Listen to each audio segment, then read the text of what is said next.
ஐயா வணக்கம். ஸ்டாலின் ஐயா அவர்களே வணக்கம். உங்க கட்சியில கூட்டணியில இருக்கிற பிரேமலதா அம்மா விஜயகாந்த் மனைவி பேசின பார்த்தா எங்களுக்கு சிரிப்பு தாயா வருது.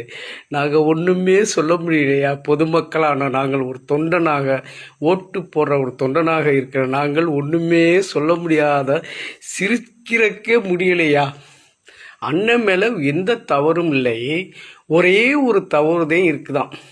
பெண்களின் பாலியல் பலாத்காரமும் அதேமாரி போதைகள், கஞ்சா போதைகள், இந்த குற்றந்தே இருக்குது அண்ணன் மேலே. வேற எந்த குற்றமும் இல்லைன்னு சொல்றாங்க.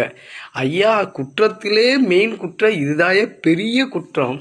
யார் ஆட்சிக்கு வந்தாலும் போதைப் பொருள் இருக்கக்கூடாது, பாலியல் பலாத்காரம் இருக்கக்கூடாது. இது ரெண்டுமே இல்லாத நாடு நல்லா வந்துருமையா. இதாய பெரிய குற்றமே. அவங்க வெளிப்படையா சொல்லிட்டாங்க ஐயா, உங்க கட்சி கூட்டணியில இருக்கிற பிரேமலதா. நீங்க அப்புறம் தெரிஞ்சுக்கங்க.